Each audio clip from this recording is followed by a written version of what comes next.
चले शिव की ओर। बहुत सुंदर कथा है, कथा सुनिए। हरा हरा महादेव। सबसे पहले अपना शिव गुरु के प्रणाम करते हैं। शक्ति स्वरूपा माता पार्वती के चरणों में करोड़ करोड़ प्रणाम करती हैं। और जितना 33 करोड़ देवता के चरणों में करोड़ करोड़ प्रणाम। गुरु भाई बहनों के चरणों में करोड़ करोड़ प्रणाम। साहेब हरिंदर नंदीदी नीलम आनंद के चरणों में करोड़ करोड़ प्रणाम। तो देखिए, बहुत सुंदर कथा है, बहुत सुंदर शिव चर्चा है और बहुत छोटा सा चर्चा है। अभी चर्चा सुनिएगा तो देखिए कितना ममतामयी चर्चा है। मतलब जिस गुरु भैया के तो दिल में भावना है या नहीं है वो हम नहीं जानते हैं, लेकिन गुरु बहन जितना होंगी उनको सबको ये पता होगा कि एक माँ का क्या प्यार होता है, क्या दुलार होता है। तो देखिए, एक बहुत सुंदर कथा है, बहुत सुंदर चर्चा है। चर्चा में ध्यान लगा के सुनिएगा, अधूरा मत छोड़िएगा, क्योंकि अधूरा छोड़ने से सबसे पहले समझ में नहीं आएगा कि चर्चा का अर्थ क्या होता है। नया गुरु भाई बहन सबको ये बात पता है कि अधूरा नहीं सुनना चाहिए। तो देखिए, एक गांव में बहुत धनी मनी सेठ था। उस सेठ के पास में धन संपत्ति का कोई कमी नहीं था और कुछ चीज़ का कमी नहीं था, लेकिन एक संतान के लिए, एक बच्चा के लिए दुनिया में तो सब तरफता है। वो गरीब है चाहे अमीर है, लेकिन बच्चा सबको चाहिए। वो ऐसा ऐसा करते करते उनका सारा जिंदगी जो है सो अधूरा हो गया। सोचते सोचते अपने जो सेठ था वो महादेव का पूजा करते थे बहुत प्रेम भाव से, लेकिन किस्मत में क्या था उनका नहीं लिखा था। कि क्या था वो तो महादेव ही जाने, हम लोग तो नहीं जानते हैं। लेकिन ये हकीकत में सुना है, ये कोई बनावटी बात नहीं है चर्चा का। तो महादेव जो है सो वो बहुत पूजा करते थे वो सेठ अपने। और उनकी पत्नी तो हमेशा उदास रहती थी कि एक संतान हमारे कोख से नहीं हुआ। इतना जो संपत्ति है, इतना धन है, कौन भोगेगा, कहाँ क्या करे। क्यों क्यों भगवान हमें कोख में संतान नहीं दिया, एक बच्चा भी नहीं दिया, तो क्यों इतना संपत्ति दिया। ये संपत्ति तो सब आधार है, बेकार है सब एक संतान के बिना। तो उनका जो मालिक का नौकर चाकर जितना था वो सब ने प्रेरित किया कि प्रभु सेठ जी आप अपना विवाह दूसरा कर लीजिए। तो उसने बहुत जोर से डांट मारा नौकर का कि ऐसा क्यों कहता है कि हम दूसरा शादी करें। अगर हमारा नसीब में नहीं होगा तो हम कहाँ से हम ले आएंगे संतान। और दो दो टा पत्नी घर में रखेंगे, लड़ाई झगड़ा हुआ, वो नहीं, दोनों में सामंजस्य प्रेम नहीं होगा, तो ये भी तो चिंता हमारा भी होगा ना। क्यों मैं दूसरा शादी करूं। तो बोला ना एक दोसर नौकर कि हाँ ये बात सच है, लेकिन ऐसा कीजिए ना प्रभु, एक महात्मा है साधु बहुत देखने वाला, साधु से आप दिखा लीजिए। वो सेठ ने कहा कि देखो साधु से हम दिखाने जाएंगे तो क्या साधु हमको दे देगा, हम साधु महात्मा पर नहीं भरोसा करते हैं। एक सिर्फ महादेव है, देवों के देव महादेव, तो हम महादेव पर भरोसा करते हैं। जब भगवान नहीं दिया तो संतान कौन मनुष्य ऐसा देगा, कौन महात्मा जी देगा। फिर तीसरा नौकर ने बोला अरे सेठ जी, महात्मा साधु तो भगवान के रूप होता है, वो भी तो कथा कहता है, वो भी तो कथा कहने में बहुत सक्षम होते हैं, जिसको जो आशीर्वाद देते हैं वो हो जाता है, आप चलिए हमारे साथ। तो वो बाबा ढोंगी था, वो तो इतना अपना बड़प्पन दिखाया, इतना बोला कि सबका मन लालच में आ गया कि संतान तो जरूर होगा। ये सेठ ने क्या किया, मन बेकल होकर के उसके साथ गया। तो वो महात्मा ने दिखाया कि देखिए जो गरीब से गरीब परिवार होगा, जिसके पास में संतान ज़्यादा होगा, किसी को 4 ठो रहता है, किसी को 5 ठो रहता है, किसी को 3 ठो रहता है, तो वो पालन लालन करने में सक्षम नहीं होता है, क्योंकि उसका अर्थ नहीं रहता है, अर्थ का स्थिति खराब रहता है। तो आप ऐसा घोषणा करवा दीजिए अपना नगर में कि जो अपना संतान देगा वो मैं उसका सारा जिंदगी भर का भार उठाऊंगा और उस बच्चे को हम बलि दे करके अपना संतान प्राप्ति करेंगे। वो ऐसा ने महात्मा बोल दिया। ये सेठ जी का मन में लालच आ गया, लोभ आ गया, ऐसा कहीं हो सकता है, कहीं होगा, हमारा नसीब में यही लिखा होगा, तो मेरा नसीब में यही लिखा होगा तो यही मैं करता हूँ, क्या करूँ। अब भोलेनाथ को वहाँ से आ गए वापस। अब भोलेनाथ को गुहराने लगा, प्रणाम करने लगा मन ही मन कि हे महादेव, हे भोलेनाथ, आपका तो मैं बहुत प्रेम से श्रद्धा से पूजा करता हूँ, पर पता नहीं हमारे किस्मत में क्या लिखा है, एक संतान भी नहीं होता है। आदमी में जो है सो बहुत बुरा गुण अवगुण होता है, तो पता नहीं किसके नसीब में क्या लिखा है वो हम नहीं जानते हैं। प्रभु ऐसा ऐसा एक महात्मा ने बोला है, तो मैं जाता हूँ करने के लिए, आप हमें क्षमा माफ कर दीजिएगा और इसमें आप आशीर्वाद दीजिएगा। तो भला कहीं भोला ऐसा होता है, महादेव ऐसा होते हैं जो किसी बच्चे को बलि कोई चढ़ाएगा उनको संतान दे देंगे। ऐसा तो महादेव कभी नहीं किया। किसी को दिया लेकिन परंतु हत्या में साथ नहीं दिया। वो तो देवों के देव महादेव है, संसार के रचयिता है, तो महादेव ऐसा अन्याय कैसे होने देंगे। वो तो ऐसा बहुत अथी था, दुखी सेठ आया अपना घर में, जब बोला अपना नौकर से जाके गांव में तू घोषणा करवा दे कि जो अपना संतान देगा उसका हम जो है सो जीवन भर का भार उठाएंगे, खर्च का जो बच्चा उसको कमा के देगा समय आने पर वो मैं दूंगा, पर एक अपना संतान दे दे लड़का को, जो मैं उसको बलि दे करके अपना संतान प्राप्ति करूँगा। तो ढिढोरा पीस दिया पूरा गाँव में। सब ने मुँहा मुँह बजने लगा, ऐसा कौन माँ होगा, कौन माता पिता होगा जो अपना बच्चे को देगा बलिदान देने के लिए। ये सेठ अच्छा नहीं करता है। अरे डर के मारे उसके मुंह पर नहीं बोलता है कोई गांव का, लेकिन मन ही मन सब अपना में आपस में बोलने लगा कि ऐसा कहीं होता है, कौन अपना संतान को देगा। कितना कष्ट लोग आदमी का जो जीवन है जो आता है धरती पर, ये महादेव मनुष्य का जीवन बहुत कठिन से देते हैं और लेते भी हैं बहुत कठिन से। वो नहीं लेते हैं जिंदगी, वो तो देते हैं, पर जिसको जो धरती पर जन्म लेता है वो तो आज निकल जाएगा, तो वो तो यमराज के हाथ में है। तो बच्चा को लिए ढिंढोरा पिटा दिया। ये गरीब परिवार था, जो कमाता था वो बहुत उसको खुशी था, जो नहीं कमाता था उसके मन में दुखी था। तो उसका जेठ जेठानी ने कहने लगा कि छोटी का 4 ठो लड़का है, 1 ठो दे देते हैं, इसको जिंदगी भर का तो खर्चा देगा ना वो, तो ये भार उठाता है। उसके पति ने बोला कि हाँ 4 भाई था, वो बोला हाँ दे दो। छोटा वाला काम नहीं करता था, वो सुस्त टाइप का था, काम कोई नहीं करता था। उसकी पत्नी भी बहुत दुखी थी कि मेरा ही तो जीवन में कहीं सुख नहीं मिला, मैं कोई काम नहीं कर सकती हूँ क्योंकि मैं मूर्ख चपाट हूँ, पढ़ी लिखी तो है नहीं मैं कुछ कर सकती हूँ। बहुत सीधा साधा वो लेडीज थी, पर दूसरे के बात से उस मुँह से सुनती थी कि महादेव के सबने पूजा करते हैं। वो कभी पूजा नहीं करती थी, लेकिन उसका आपत्ति समस्या ऐसा आया कि महादेव को वो पुकारने लगी। देखिए यही सब कहता है लोग कि दुख में सुमिरन सब करे, सुख में करे न कोई, जो सुख में सुमिरन सब करे दुख काहे को होई। तो हमेशा भगवान पर ध्यान रखिए। ये नहीं कि हमको दुख है तो हम उनका याद करेंगे, सुख है तो नहीं करेंगे, ऐसा नहीं होना चाहिए। परंतु वो लेडीज ऐसा सीधा साधी थी जो करने लगी, महादेव के गोहराने लगी कि हे प्रभु आप ही कोई रास्ता दिखाइए। वो बच्चा को उसको जेठानी दे दिया। वो बच्चा था 7-8 साल का, सब कुछ समझता था। वो दे दिया, ले आया अपना बच्चा को यहाँ पर, और उस सेठ ने कहा कि रे अब तो बलिदान देने का हो गया वक्त, और देखो कितना सब सारे गांव का आदमी आ गया, तो कुछ उस बच्चे से तो पूछ लो कि क्या उसको मन में कुछ कहने का भावना है, उसका तो मन का बात समझेंगे हम लोग। तो उस नौकर ने कहा क्या बोलेगा, वो गरीब का बच्चा है, सीधा साधा है, उसको कुछ ज्ञान नहीं है। सेठ ने कहा ऐसा नहीं हो सकता है, एक बार बच्चे से पूछना है कि देखो बच्चे के मन में भावना क्या है, वो क्या कहना चाहते हैं, कुछ जरूर कहेगा। वो नौकर ने पूछने गया कि देखो बाबू तुम्हारा कोई कहने का इच्छा है अंदर से तो बोल दो अभी।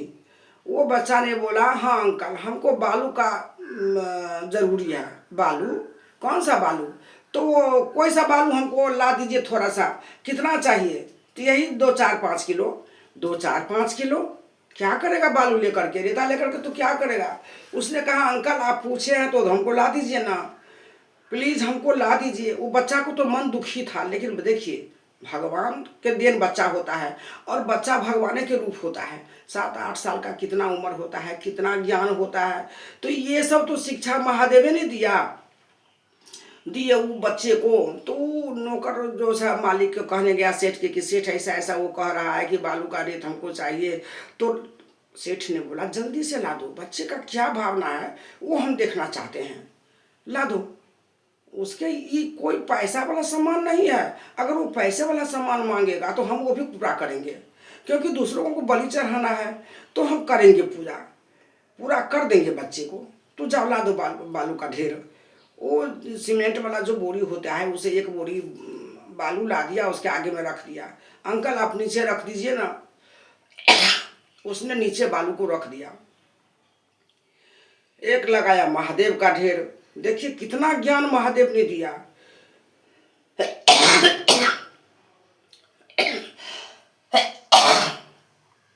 बालू का ढेर लगाया, पहले तो महादेव का भाग लगाया, फिर दूसरा अपना कुल देवी देवता का भोग लगाया, तीसरा अपने परिवार में जितना उसको संबंधी था चाचा चाची माता पिता उसके लिए लगाया, 3 ठो ढेर हो गया, 1 ठो लगाया पूरा समाज के लिए, 4 हो गया, 1 ठो हो गया उसका अपना जितना रिलेशन में फूआ मामी मामा बहुत होता है सबके बारे में लगाया, और लगा करके महादेव का प्रणाम किया, अपना कुल देवी का पूजा किया, प्रणाम किया। तब उसके बाद बोलने लगे अपने माता पिता से कि चाचा चाची हमने क्या कसूर किया था कि आप हमारे बलि चढ़ाने के लिए दे दिए सेठ जी को। खैर कोई बात नहीं, आप लोगों का मजबूरी है, हम समझते हैं कि हमारे माता पिता नहीं कमाता है तो आपने ये मजबूरी का फायदा उठाते हैं, कोई बात नहीं, हम तो बलि के लिए तैयार हैं। और फिर समाज को प्रणाम किया, मन ही मन, जोर से नहीं किया। देखिए महादेव कितना उसको ध्यान देते हैं। तो उसने कहा कि हे सही समाज, हे गांव ग्रामवासी सेवक, आप लोग ने कुछ निर्णय नहीं लिया हमारे बारे में कि हाँ हम किसी के संतान भी है, किसी के बच्चा भी है, तो क्या आप लोगों को हमारा बलि चढ़ेगा तो आप लोग रहिएगा संतुष्टि से। बस इतना कह करके अपना समाज का प्रणाम करके फिर तीसरा ढेरी में जो है सो गया अपना सही अथी में, क्या है कि सही समाज के तो प्रणाम कर लिया, अपना कुल देवी का करने गया बीच में कि हे माँ, हे भगवती, हे कुल देवी देवता। 7 आराधना करके माँ जो है एक संतान के लिए बेचैन होती है, तो आपने आशीर्वाद दिया, हम माँ के कोख से जन्म लिया तो यही बलि देने के लिए। खैर कोई बात नहीं, हम ज़्यादा कुछ कह नहीं सकते हैं, हमारे पास तो उतना ज्ञान भी नहीं है, क्योंकि गरीब का लड़का हूँ, कोई ज्ञान भी नहीं है, शिक्षा भी नहीं है। पढ़ा लिखा रहता है तो उसको बहुत ही ज्ञान का प्रभाव होता है, पर मेरे पास तो वो भी नहीं है। तब चौथा में फिर किया, 5वां में फिर किया अपना रिलेशन में मामा मामी नाना नानी जितना उसके परिवार में था सबको प्रणाम किया कि सबको प्रणाम करते हैं। अब देखिए मेरा लास्ट ही टाइम है, अब तो महादेव ही कुछ निर्णय लेंगे। मेरा यही कहना है कि आप सब यही निर्णय लिया, किसी को ममता नहीं पलटा हमारे प्रति। हम तो आप बलि चढ़ने में कुछ भी देर नहीं है, आप बस चंद देर है जो हमको बलि चढ़ाया जाएगा, ये करके किया। फिर वो सब बालू का ढेर गिरा दिया, जो महादेव का था वो नहीं गिराया। और वो कल जोड़ के प्रार्थना करने लगा, विनती करने लगा, जो बच्चा के मन में आया वही किया। कैलाश पर्वत पर से महादेव देखने लगे, माता पार्वती देखने लगी, और दोनों आदमी अंतर ध्यान हो गए और बोले, अंतर ध्यान से आए तो देखा कि बच्चा बहुत अंदर से दुखी है, हमको पुकार रहा है कि हे महादेव आप ही कोई रास्ता निकाल सकते हैं। माता पार्वती कहने लगी ऐसा कठोर आप मत होइए महादेव, कुछ कीजिए, मालिक को मन में कुछ दीजिए भावना। महादेव ने कहा हाँ वो लालच में आकर ऐसा किया है, पर प्रिय तुम चिंता मत करो, बच्चा को कुछ नहीं होगा।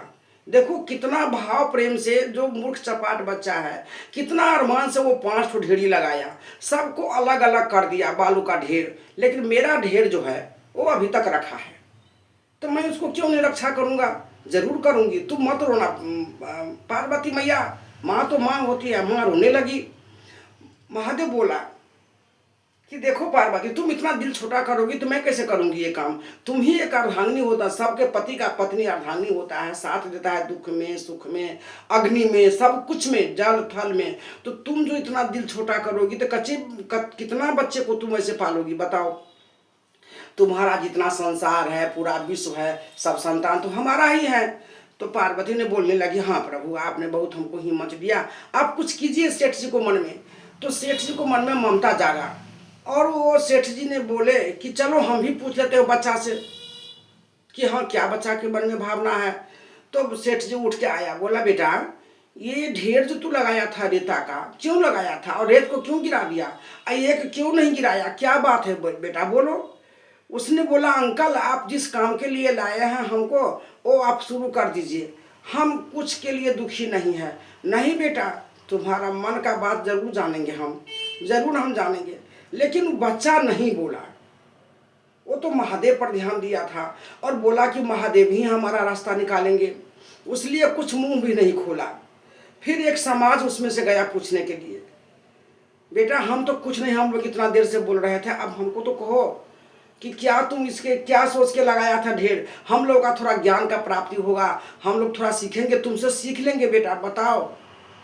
वो बच्चा बोला क्या हमसे सीख लीजिएगा, हम तो पढ़ा लिखा नहीं है, हमारे पास में ज्ञान नहीं है, हमारे माता पिता का पैसा नहीं है जो लालन पालन करेगी, तो हम बलि देने के लिए आए हैं, बलि हम देंगे। नहीं बेटा, अब ये बताओ 4 ठो ढेर क्यों लगाया था? हाँ, तो आप सुनना चाहते हैं तो मैं सुना देता हूँ, आप लोग सुनिए ध्यान से। ये ढेर इसलिए नहीं गिराया, पहला ढेर था हमारा कुलदेवी का, पहला ढेर तो महादेव का था, दूसरा हमारा कुलदेवी का, तीसरा हमारा परिवार का, चौथा हम समाज का, और पांचवा जो है अपना रिलेशन का। सबको प्रणाम किया कि हाँ आप लोग ऐसा ऐसा क्यों कर रहे हैं, दिया बलि के लिए, तो आप लोग जो है सो कोई हमको इतना नहीं शिक्षा दिया माता पिता को। आज मेरा माता पिता कमाता, मेरा पालता तो ऐसा नहीं होने देता, लेकिन हमारे माँ पिता तो चाचा चाची के भरोसे परिवार में पोषण भरण पूरण सब कुछ होता है, पर पढ़ाई कौन कराएगा बिना पैसा का। तो ये जो है सो अपना समाज के लिए है और अपना चाचा चाची के लिए है कि आप लोगों का जो अच्छा लगा वो किया, पर आपको बहुत बहुत धन्यवाद देती हूँ, आपने यही निर्णय लिया, कोई बात नहीं। और तीसरा ढेर जो है सो समाज के लिए है कि हमारे लिए कोई निर्णय नहीं लिया। जब हमारे माता पिता नहीं कमाते हैं, कहीं से कुछ जोड़ के नहीं लाते हैं, तो समाज और लोग हमको छोड़ दिया। और ये चौथा ढेर जो है सो अपना बुआ पीसा पीसी मामा मामी नाना नानी सबके लिए है, लेकिन कोई हमारे पक्ष में निर्णय नहीं लिया। तो इसका मतलब है कि हम बलि देने के लिए तैयार हैं। महादेव का भी यही मंजूरी है कि चलो तुमको बलि दे देंगे, तो हमको मन दुखी नहीं है चाचा, आप सेठ जी को कहिए कि हमको बलि दे देंगे, हम बलि के लिए तैयार हैं। ये सेठ वहीं पर खड़ा था, बोला ये हमको तो कुछ नहीं कहा और अपना समाज के देखिए सुनाता है, तो सच में देवाधिदेव के कृपा से कुछ होने वाला नहीं है। उस सेठ ने वहां से चला गया अपना गद्दी पर, बहुत मन में दुखी हुआ, बहुत दुखी होकर के बोलता है कि देखिए आप लोग कान खोल के सुन लीजिए, हम ये बच्चे को बलि नहीं देंगे, हमारा हिम्मत नहीं होता है, किसी को गला रेत के गला काट के अपना बच्चा हम संतान प्राप्ति करेंगे, ये कोई बात नहीं है कि हो ही जाएगा, बलि तो हम दे देंगे, पर नहीं होगा तो हमारे पर समाज गांव का आदमी सब थू थू थू थू करेगा, और जिसका संतान जाएगा वो कितना दुखी हो गई, बहुत दुखी होगी उसकी माँ उसके पिता, भले ही परिवार में कोई दुखी हुआ ना हो, लेकिन जो जन्म दिया है 9 महीना कोख में रखा है वो कितना दुखी होगी। नहीं, हम लोग लालच में पड़ के बच्चा को मंगाया, ऐसा हमने किया, आप लोग हमें क्षमा कर दीजिए, ये बच्चे को हम बलि नहीं देंगे। ये बच्चे को हम अपना गोद में उठा के नौकर से बोला कि लाओ तुम बच्चे को दो हमारे गोद में, वो मेरा पुत्र है, मैं उसका नाम देता हूँ, अपना नामकरण करवा करके अपना नाम इसको जो है से बेटा के रूप में देता हूँ, ये मेरा बेटा है, आज से ये मेरा बेटा है, मेरी पत्नी के भी, मेरी पत्नी इसका माता है। रानी ने बोली सेठाई, ये तो आपने बहुत अच्छा किया कि आप हमको एक पुत्र दे दिए, तो बहुत अच्छा किया। उसके सेठ ने बोला मैं नहीं दिया, ये तो महादेव ने दिया, मैं कहाँ से लाऊंगा, मेरे हाथ में रहता तो मैं कब का बच्चा हो जाता, लेकिन नहीं, किस्मत में किसी न किसी तरह से महादेव पूरा ही करते हैं। तो महादेव पर भरोसा करके हमने बहुत गलत काम कुछ नहीं किया, जो गलत था वो महादेव ने दिखाया, रास्ता दिखाया। तो समाज लोग ये सुन के बहुत ताली पीटने लगा, सब कहने लगा सेठ जी की जय हो, सेठ जी की जय हो, जयकार मचाने लगा सब समाज। तो सेठ ने बोला कि हमको जयकार मत मचाओ, मत मचाओ, ये जयकार शोर मत मचाओ, महादेव का शोर दो, हर हर महादेव, हर हर महादेव। और ये जो समाचार सुना उसके परिवार ने, तो जो दिया था वो तो उसको मन में दुखी था कि जो भी धन मिलने वाला था वो भी नहीं मिला और बच्चा भी जिंदा हो गया, अब कहाँ से हम पालेंगे। फिर देखिए पटीदार ऐसे ही होती है। तो फिर सेठ ने अलाउंस कर दिया कि जो जिसका बच्चा है उसका माता पिता को पहले बुलाओ, हम पूजा करते हैं, नामकरण करते हैं, उससे हमको कुछ देना है, धन्यवाद तो वो माता पिता को देना चाहिए। तो नौकर गया बजाने के लिए, वो आया, बजाने गया तो आ गया उसके माता पिता, उसके परिवार भी आ गया। लोभ के लोभी देखिए कितना परिवार होता है, लोभ से कुछ नहीं होता है, पर जितना महादेव पर भरोसा कीजिएगा संतोष अपना आप पर कीजिए और अपना आप पर भरोसा कीजिए कि हम महादेव की पूजा करते हैं तो सच्चे हृदय से, सच्चे भावना से। तो देखिए महादेव जल्दी प्रकट होकर के उनको आशीर्वाद देते हैं। अब महादेव ही नाम करने आए, नामकरण करने आया महादेव तो अपना भेष बदल लिया, बाबा जी बन के आए और वहाँ पर बुलाने गया कोई नहीं, अपने आप पधार गए। तो महादेव को जहाँ देखते हैं प्रेम भाव वहाँ चले आते हैं। तो वो सेठ बहुत खुश हुआ कि देखिए देखिए ब्राह्मण देवता एक आ रहे हैं, यही महादेव का इच्छा था, उनको बुलाओ उनको बुलाओ। सबने उनको आदर मान सम्मान लाया, उनको उनसे बैठक दिया, बहुत सुंदर बिछावन करके उनको वहाँ बैठने के लिए दिया। सेठ ने बोला आप धन्य हैं, धन्य है पंडित जी, ये महादेव की कृपा है कि आपको हमारे घर में भेज दिया है। ये बच्चा मेरा नहीं है, दूसरे को बच्चा को मैंने अपना बनाया हूँ और बनाता हूँ। आप नामकरण कर दीजिए, आप मेरा नाम ही बच्चे को दे दीजिए और ये पत्नी मेरी इसकी माँ होगी। तो बहुत प्रेम से हम बच्चे को रखेंगे, ये संपत्ति ये धन जितना है सबका मालिक यही होगा। महादेव ने बोले ठीक है हम कर देते हैं नामकरण, ये तो बहुत अच्छा बात है, आपने इतना समाज के लिए सोचा तो बहुत अच्छा बात है। हाँ प्रभु, हमने में आकर के बहुत गलत काम करने जा रहा था, परंतु ये बच्चा ने आँख खोल दिया हमको। बच्चे ने इतना ज्ञान दिया महादेव कि देखिए बिना पढ़ा लिखा बच्चा है, इतना सुंदर बात बोला कि किसी को ममतामयी हो जाएगी, अंदर से ममता जागरूक हो जाएगा। जिसके पास संतान नहीं होगा उसको भी ममता आ जाएगी बात पर। तो बोले महादेव ठीक है जल्दी कीजिए, हमारे पास में टाइम नहीं है। पूजा पाठ हुआ, उसके बच्चे का माता पिता आया। अपनी रानी से ने सेठ जी बोला कि जितना हीरे मोती जवाहर है वो बर्तन में रखा वो सब उठा के ले आ, इसको माता पिता को हम देंगे। तो ले आई, उठा के मोटरी बांध के लाल थी में कपड़ा में उसके माता पिता आया, चाचा चाची आया, उसको भी बहुत मान सम्मान दे करके बैठाया, क्योंकि उसने अपना पुत्र दे दिया, बेटा दे दिया। कोई बेटी आजकल के ज़माना में नहीं देती है और वो बेटा दे दिया तो कहाँ खुशी की बात है। देखिए फिर उसने नामकरण किया, नामकरण करके अपना माता पिता का जो है सो नाम है बच्चे को दिया और बच्चे को गोदी में साट कर हृदय से लगा के बहुत उसको प्यार किया। अब बच्चे ने भावुक होकर के उस सेठ का गला पकड़ा, एक हाथ से सेठाइन की गला पकड़ा। अब बहुत तो बच्चा रोने लगा। फिर वो सेठ ने बोला बेटा क्यों रोता है, कोई हमने गलत काम किया? नहीं अंकल, आपने तो बहुत अच्छा काम किया, हमको ज्ञान दिया है। फिर सेठ ने बोला अंकल मत बोलना, पापा बोलो, बाबूजी बोलो, पप्पा नहीं, ये तो नया जमाना की भाषा है, हम तो पुरान जमाना के आदमी है। बाबूजी कहो, इसको माँ बोलो, अंकल नहीं बोलना बेटा। उसके माता पिता के आंख में बहुत आंसू आ गया। ये देख सेठ का और ममतामयी हो गई उसकी रानी, और सेठ को ममता भी आ गया।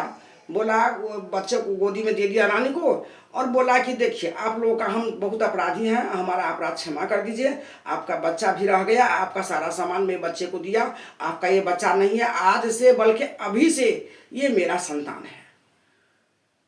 और वो पोटली लेकर के उनकी रानी आई सेठाइन और वो बोली बहन जी आप आंचल ऐसे फैलाओ। तो ये तो सब महादेव की कृपा था। उसने आंचल में बड़ा बड़ा मोटरी दिया। वो लेडीज बोली कि इसमें क्या देते हैं सेठाइन, हम तो गरीब आदमी है, कहाँ हम क्या करेंगे बताइए। नहीं नहीं तू गरीब नहीं है, अरे तू तो बहुत धन सेठ है, बहुत धनी है, अपना ममता तो पत्थर करके हमको दिया है, अपना कलेजा पर पत्थर रख के हमको दिया, कितना तू उपकार किया, और ये बेटा मेरा है, ये संपत्ति तेरा है, ये तू ले जा अपने घर में, तुम जितने बाल बच्चा है तुम्हारे अपना सब इसमें खाएगा, जिंदगी जीवन भर तुमको कुछ का दुखी नहीं होगा। महादेव मुस्कुरा करके बोले हाँ बेटी ले जा, ले जा, मेरा आशीर्वाद तुम्हारे साथ है और इनका भी है, सेठ जी का है, सेठाइन का भी है।